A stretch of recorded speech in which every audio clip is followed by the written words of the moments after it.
Hi, I'm Patricia Manzella, and today we're going to learn about natural herbicides.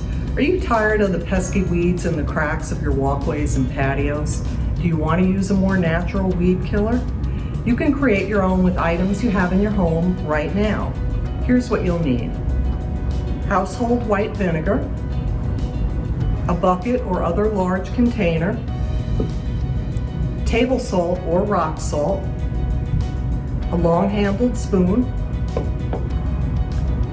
dish soap, a funnel, a spray bottle, and an empty plastic container.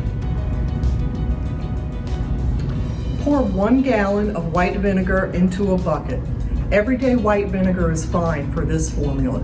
You won't need higher, more expensive concentrations such as 10 or 20%. It may take a day or two longer to kill the weeds with the lower concentration, but they will die.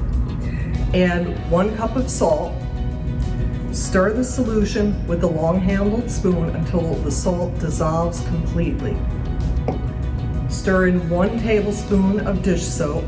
This will act as a surfactant, meaning it will make the vinegar and salt solution stick to the plants.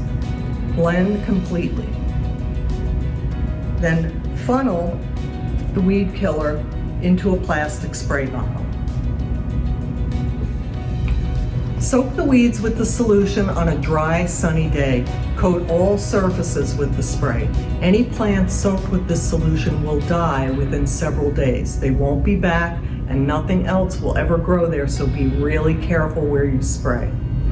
Funnel any leftover weed killer into an empty plastic container, cap it tightly, label it clearly, and store in a cool, dark spot. It will keep indefinitely. I hope you enjoyed learning about natural herbicides today.